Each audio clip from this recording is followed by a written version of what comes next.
Students, कैसे हैं आप सब? उम्मीद है अच्छे होंगे। चलो शुरू करते हैं मेंसुरेशंस की एक्सरसाइज 9.1 क्लास 8। कल हमने फार्मूले किए थे और आपको अच्छी तरह से समझाए। मैंने पूरी कोशिश की थी कि समझ भी आए होंगे और आपने इसकी प्रैक्टिस की होगी। उन्हीं फार्मूलेज़ के ऊपर हम कुछ क्वेश्चंस आज करेंगे। तो शुरू करते हैं। फर्स्ट क्वेश्चन जो आपका 9.1 एक्सरसाइज का है, the shape of A the top surface of A table is a trapezium, find its area if its parallel sides are 1 meter and 1.2 meter and perpendicular distance between them is 0.8 metre. मतलब आपके पास कोई table है और जो उसका surface है ना, कुछ आपको इस टाइप से दिख रहा है। ऊपर का हिस्सा जो देखने में आपको ऐसा दिखाई दे रहा है, कुछ इस टाइप से। एक साइड से खड़े होकर देखोगे ना तो आपको ऐसा लगेगा कि शायद एक साइड छोटी है, बड़ी है। तो इस टाइप से आपको उसका सरफेस दिखाई दे रहा है। पैरेलल साइड्स जो हैं 1 मीटर और 1.2 मीटर। जो हमने इस साइड्स को मान लिया 1 मीटर, इस पैरेलल साइड्स को मान लिया 1.2 मीटर। और इसका जो परपेंडिकुलर डिस्टेंस है पैरेलल साइड्स का, वो क्या है? 0.8 मीटर। ये हमें गिवन है। मान लेते हैं ABCD एक है और ट्रेपीजियम है। परपेंडिकुलर हाइट जो है 0.8 मीटर है। तो क्या होगा? Length of side AB is equal to 1.2 metre, CD is equal to 1 metre and इसको ABCD E भी दे देते हैं एंड DE यानी कि perpendicular height is equal to 0.8 metre. हमें क्या निकालना है? हमें निकालना है area of trapezium. Area of trapezium, कल हमने फार्मूले आपको करवाए थे। एरिया ऑफ ट्रेपीजियम क्या होता है? Half into B1 plus B2 into H। B1 और B2 क्या थे? जो हमारी ये पैरेलल साइड्स है ना, ये हमारे पास, इसको हम B1 कह सकते हैं और इसको B2, या आप इसको B2 कह दो, इसको B1, जैसे आपको ठीक लगे। तो हाफ इंटू B1 कितना है? 1.2 मीटर प्लस B2 कितना है? 1 मीटर यानी 1.0 मीटर इंटू पैरेलल हाइट जो है हमारे पास 0.8 मीटर, 0.8 मीटर। तो इसको जब सॉल्व करेंगे 1.2 इंटू 1.2 में 1.0 जोड़ेंगे तो 2.2 मीटर इंटू 0.8 मीटर। 2 से इसको ही काट देते हैं 1.1 पे। तो 11 की 8 से मल्टीप्लाई करेंगे तो 88 metre metre metre square. But point कहाँ पे आएगा? पॉइंट के बाद एक डिजिट ये है, पॉइंट के बाद एक डिजिट ये है, यानी कि राइट साइड से 2 डिजिट छोड़ के हमें पॉइंट लगाना पड़ेगा। तो 1 और 2 डिजिट छोड़ेंगे तो हमें ये पॉइंट लगाना पड़ेगा। आंसर कितना आया इसका? 0.88 स्क्वायर मीटर इस ट्रेपीजियम का आंसर होगा। तो सेकंड क्वेश्चन करते हैं। सेकेंड क्वेश्चन है, area of A trapezium is 34 centimetre square and the length of one of the parallel side is 10 centimetre and it's height is 4 centimetre, find the length of the other parallel sides. यानी कि आपको एक trapezium दिया हुआ है, हम trapezium की shape बनाएंगे। पहले हमने ये ट्रेपीजियम बनाया, इसका जो एरिया है वो हमें गिवन है। Area is equal to 34 centimetre square है and the length of one parallel side is 10 centimetre. किसी भी एक को मान लेते हैं कि जो ये 2 पैरेलल साइड्स हैं ना, इनमें से एक पैरेलल साइड्स की लेंथ मुझे पता है, मान लेता हूँ मैं ये 10 सेंटीमीटर है। सेकंड को हम B1 बोल देते हैं और पैरेलल जो इसका परपेंडिकुलर डिस्टेंस है, परपेंडिकुलर हाइट जो है 4 सेंटीमीटर है। तो यहाँ से हम एक पैरेलल परपेंडिकुलर डिस्टेंस यानी H ड्रॉ करेंगे जो कि 4 सेंटीमीटर है। तो सबसे पहले सॉल्यूशन क्या लिखेंगे? Area of trapezium, area of trapezium is equal to 34 centimetre square, ये हमें गिवन है। फर्स्ट पैरेलल के लिए हम ये 2 लाइन लगा देते हैं। Parallel side, length of first parallel side is equal to 10 centimetre. Let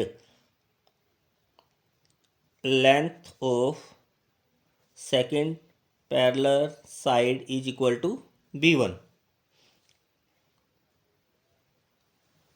length of first parallel side is 10 centimetre given है।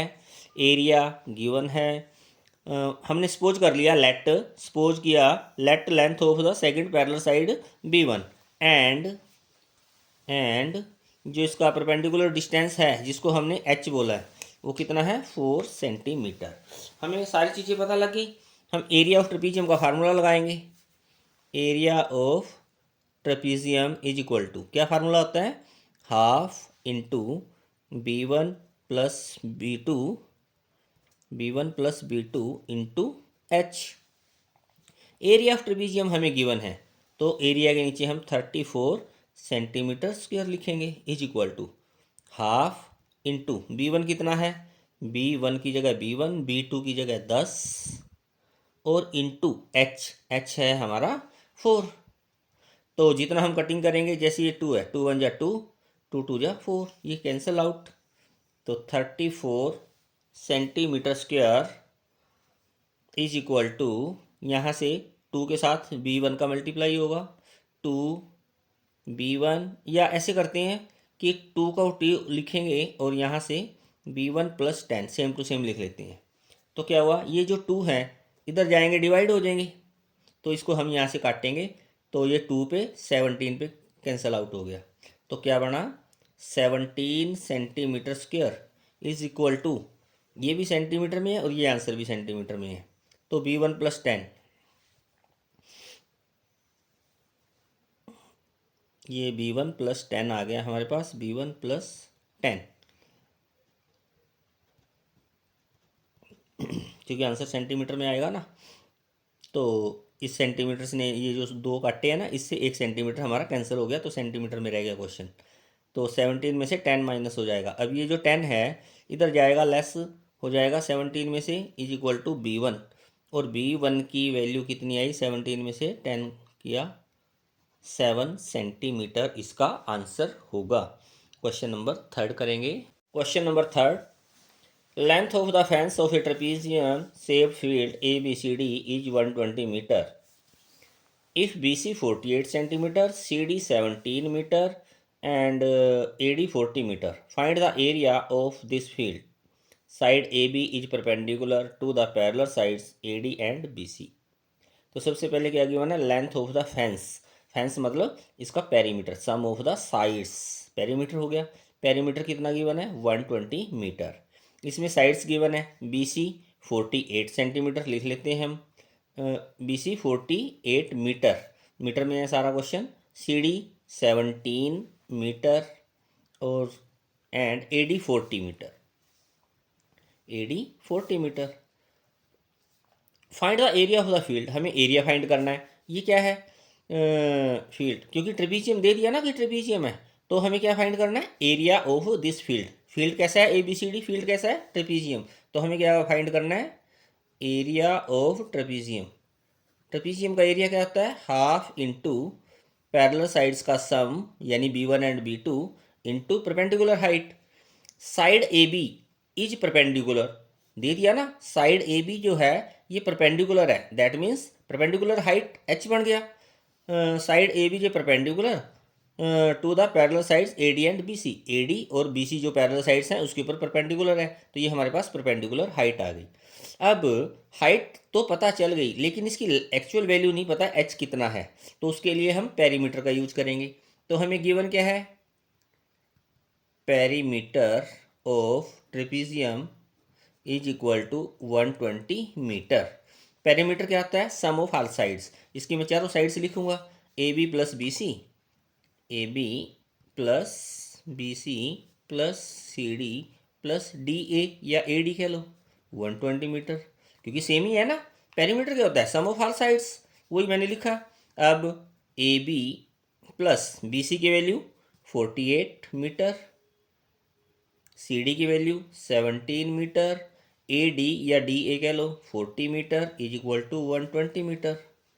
तो ए बी प्लस इसका सम कर देंगे हम 48 का 17 का और 14 का 0 7 8 15 7 और 8 15 1 कैरी हो गया 1 एंड 4 5 5 एंड 1 6 6 एंड 4 100 तो 105 metre is equal to 120 metre.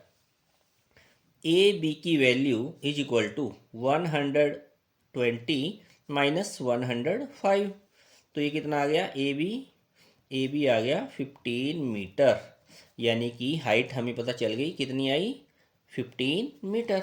अब हम इसका एरिया निकाल देंगे। एरिया ऑफ ट्रेपीजियम जो हमने ये लिखा था half into B1 48 B2 40 into H जो हमने अभी निकाला है AB 15 तो ये कितना हो गया हाफ इंटू 48 में 40 जोड़ेंगे 48 में 40 ऐड करेंगे 88 और इंटू 15। अब इसको कटिंग करेंगे 2 1 जा 2 2 4 जा 2 4 जा यानी 44 पे कैंसिल आउट हो गया पूरा। इसकी मल्टीप्लाई 15 से 15 4 जा 60 हासिल 6 कैरी हो गया 15 4 जा 60 और 6 एरिया किस में होता है मीटर स्क्वायर में। ये हमारा इस एरिया ABCD जो कि एक ट्रेपीजियम है उसका एरिया आ गया है। क्वेश्चन 4 करेंगे। The diagonal of a quadrilateral shape field is 24 meter and the perpendicular dropped on it from the remaining opposite vertices are 8 meter and 13 meter. Find the area of the field. ABCD एक quadrilateral है तो इसका हमें area found करना है। ये मतलब कोई ऐसा है नहीं है कि ये रेक्टेंगल है स्क्वायर है या पैरेललोग्राम है या ट्रेपीजियम है, कुछ नहीं पता। All the 4 sides are different. तो इसके लिए हमने एक फार्मूला आपको करवाया था उसमें क्या होता है area of quadrilateral is equal to क्या था हाफ इंटू डायगोनल जो एक डायगोनल गिवन होता है ना इसमें क्या है ABCD हमने क्वाड्रिलेटरल लिया इसका मान लिया AC जो है एक डायगोनल है तो हम क्या लिखेंगे हाफ इंटू AC और जो अदर वर्टिसेस है ना अपोजिट साइड्स में इसमें ये D है D से परपेंडिकुलर ड्रॉ किया H1 और जो अलग साइड्स है उसके वर्टिसेस से एक परपेंडिकुलर ड्रॉ किया H2। तो फार्मूले में क्या लिखवाया था कल अगर एक क्वाड्रिलेटरल का एरिया निकालना हो और उसका एक डायगोनल गिवन हो तो क्या होता है हाफ इंटू डायगोनल इंटू जो उस पर परपेंडिकुलर डाले जाते हैं उनका सम परपेंडिकुलर हाइट का सम यानी H1 और H2 का सम। तो इसमें लेंथ क्या है वर्टिसेस आर 8 एक है 8 मीटर और सेकंड है 13 मीटर और AC की लेंथ क्या है 24 मीटर। तो हाफ इंटू जो फर्स्ट डायगोनल है इस डायगोनल की लेंथ कितनी है 24 मीटर इंटू H1 कितना है 8 मीटर H2 कितना है 13 मीटर हाफ इंटू 24 इंटू 8 और 13 को ऐड करेंगे तो 21 ये 2 से कैंसिल आउट हो जाएगा 12 पे। अब 12 की और 21 की मल्टीप्लाई करेंगे 21 का टेबल 2 तक करेंगे हम 42 होता है 4 कैरी हो गया 21 1 जा 21 एंड 4 25। एरिया मीटर में है तो मीटर स्क्वायर सेंटीमीटर में है तो सेंटीमीटर स्क्वायर तो ये क्वेश्चन मीटर में है तो एरिया क्या आया 252 मीटर स्क्वायर। तो इसके लिए सबसे पहले ना यहाँ पे लिख लेंगे हम कि हमें H1 कितना है H1 कितना था हमारे पास 13 मीटर H2 कितना था हमारे पास 8 metre and AC is equal to 24 metre ये गिवन में था हमारे पास। तो इस क्वेश्चन को हमने सोल्व किया इसका एरिया 252 मीटर स्क्वायर आया ये इसका आंसर है। लास्ट क्वेश्चन करेंगे आज का question number 5। Diagonal of a rhombus are 7.5 centimetre and 12 centimetre find its area. यानी कि हमें एक रोम्बस गिवन है आपको डायग्राम बनाने आने चाहिए पहले। अगर जैसे भी डायग्राम मतलब जो भी नाम दिया क्वाड्रिलेटरल है तो क्वाड्रिलेटरल का डायग्राम आपके माइंड में होना चाहिए। अब रोम्बस बोला तो हमने एक रोम्बस यानी काइट के टाइप का एक बना लिया इसकी all the 4 sides are equal होती हैं और डायगनल इसके अनइक्वल होते हैं। तो ये 2 डायगनल होंगे इसके, मान लो ए बी सी डी एक रोम्बस है। एक डायगनल इसका ए सी हो गया और दूसरा डायगनल इसका बी डी हो गया। और इसकी डेफिनेशन में क्या होता है, एक तो इसके अपोजिट साइड्स इक्वल होते हैं और diagonal intersect each other right angle होता है। ये हमेशा याद रखना चाहिए हमें। Solution diagonal of a rhombus is, diagonal of rhombus, या फर्स्ट कह लेते हैं, first diagonal of rhombus is, जो मान लो ये फर्स्ट डायगोनल है हमारा, तो ये लेंथ ही है, तो इसको मैं 12 सेंटीमीटर लेता हूँ, is 12 centimetre. Second diagonal of rhombus is 7.5 centimetre लेंगे, जिसको फर्स्ट डायगोनल को D1 और सेकेंड डायगोनल को D2 का नाम देंगे। हमें फाइंड क्या करना है, it's area, area of rhombus, area of rhombus. Area of rhombus क्या होता है, half into D1 into D2, half into D1 into D2, half into D1 कितना था 12 सेंटीमीटर, D2 कितना था 7.2 सेंटीमीटर। कटिंग करेंगे 6 पे गया तो 6 की मल्टीप्लाई कर देंगे, 6 5 जा 30, 3 कैरी हो गया, 6 7 जा 42 एंड 3 45, 0.1 डिजिट छोड़ के 45 सेंटीमीटर स्क्वायर इसका आंसर होगा। आज के हमने 5 क्वेश्चंस किए हैं और बाकी कल करेंगे। अगर आपको वीडियो अच्छी लगी हो लाइक करें, सब्सक्राइब करें चैनल को और शेयर करें। Thank you.